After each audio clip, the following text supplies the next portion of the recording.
Assalamualaikum warahmatullahi wabarakatuh. Perkenalkan, nama saya Ahmad Rama Bukhari dengan nomor mahasiswa B119142. Saya berasal dari Fakultas Hukum Universitas Jambi. Video ini untuk memenuhi tugas hukum sumber daya alam. Yang pertama, saya akan menjelaskan pengaturan sumber daya alam di bidang kehutanan. Adapun pengertian kehutanan, kehutanan merupakan sektor sangat penting bagi perkembangan dan kemajuan bangsa. Bahkan permasalahan di dunia ini pun sedikit banyak dipengaruhi oleh hutan dan kehutanan di Indonesia. Sektor kehutanan dikelola oleh pemerintah dan berbagai pemangku kepentingan lainnya dengan tujuan untuk memakmurkan dan mensejahterakan rakyat Indonesia. Pemangku kepentingan yang berkaitan langsung dengan sektor ini adalah Kementerian Lingkungan Hidup dan Kehutanan, disingkat KLHK, perusahaan pemegang izin pengelolaan hutan, lembaga swadaya masyarakat kehutanan, masyarakat sekitar hutan, dan kelompok tani hutan, dan lain sebagainya. Pengaturan kehutanan terdapat dalam Undang-Undang Nomor 41 Tahun 1999 tentang kehutanan, mulanya sebelum ada Undang-Undang Nomor 41 Tahun 1999. Indonesia menggunakan Undang-Undang Nomor 51 Tahun 1967. Akan tetapi kemudian diganti dengan Undang-Undang Nomor 41 Tahun 1999.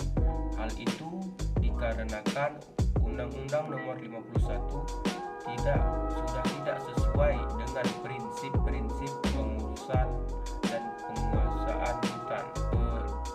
Dalam pasal 1 dijelaskan kehutanan adalah sistem pengurusan yang bersangkut paut dengan hutan, kawasan hutan, dan hasil hutan yang diselenggarakan secara terpadu. Dan pasal 2, hutan adalah suatu kesatuan ekosistem berupa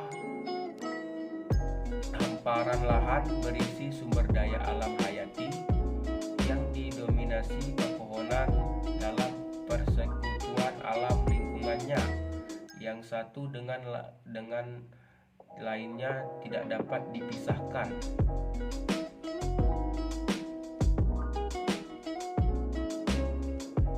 Yang kedua, kita masuk kepada pembagian hutan.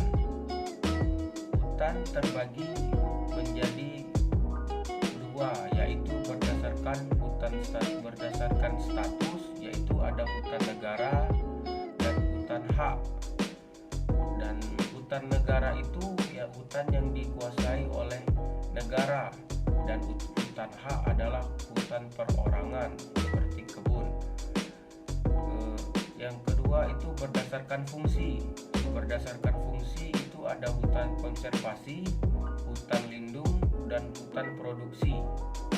Selanjutnya kita masuk kepada jenis-jenis hutan yang berada di Indonesia. Jenis-jenis hutan yang berada di Indonesia ini terbagi menjadi 5. Yang pertama adalah hutan bakau, yang kedua ada hutan sabana, yang ketiga ada hutan musim, yang keempat ada hutan rawa, dan yang kelima ada hutan hujan tropis. Kita masuk kepada hutan bakau.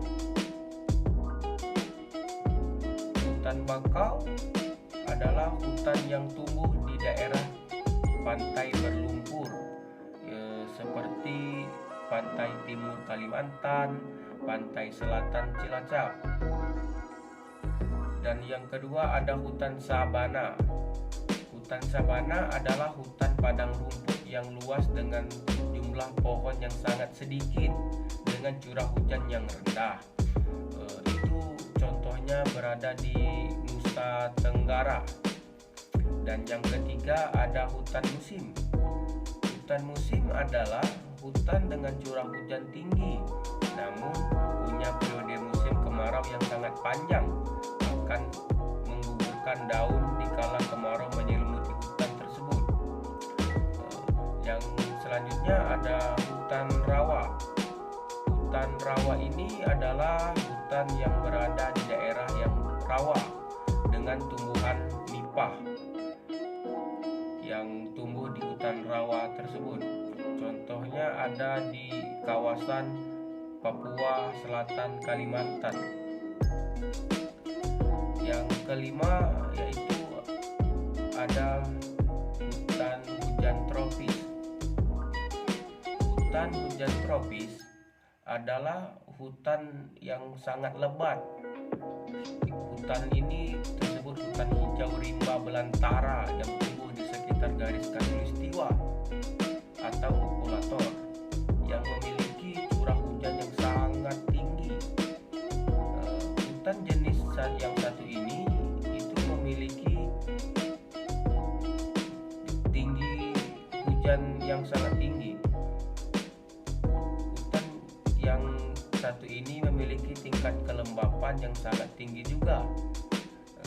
Dan hutan ini memiliki tanah yang subur, humus tinggi dan basah. Selanjutnya kita masuk kepada kerusakan hutan. Kerusakan hutan ini terbagi menurut saya terbagi menjadi 3, yaitu karena hutan rusak itu karena adanya kebakaran hutan. Kebakaran hutan ini bisa terjadi pada saat musim kemarau atau pada saat pembukaan lokasi hutan yang secara ilegal. Dan yang kedua ini ada alih fungsi hutan.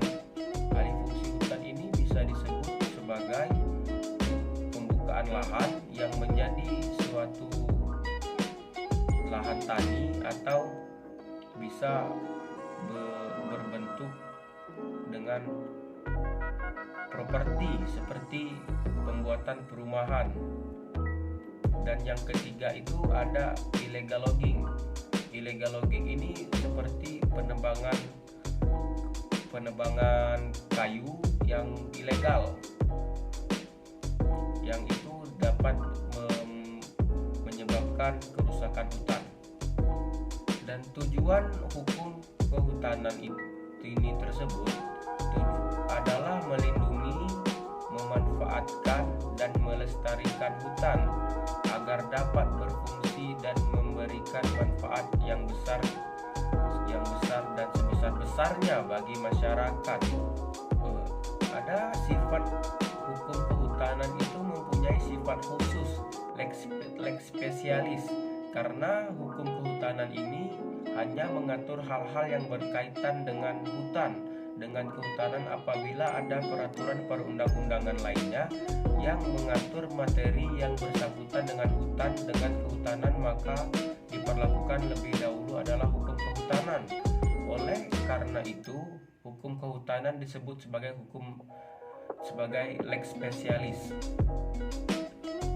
Yang terakhir, keberadaan undang-undang kehutanan ini diharapkan untuk dapat menurunkan jumlah tindak pidana kehutanan supaya tidak ada lagi illegal logging pada hutan, yang dapat menurunkan jumlah tindak pidana kehutanan. Karena illegal logging dapat menyebabkan kerusakan kepada hutan dan berdampak buruk kepada masyarakat Indonesia. Sekian dan terima kasih.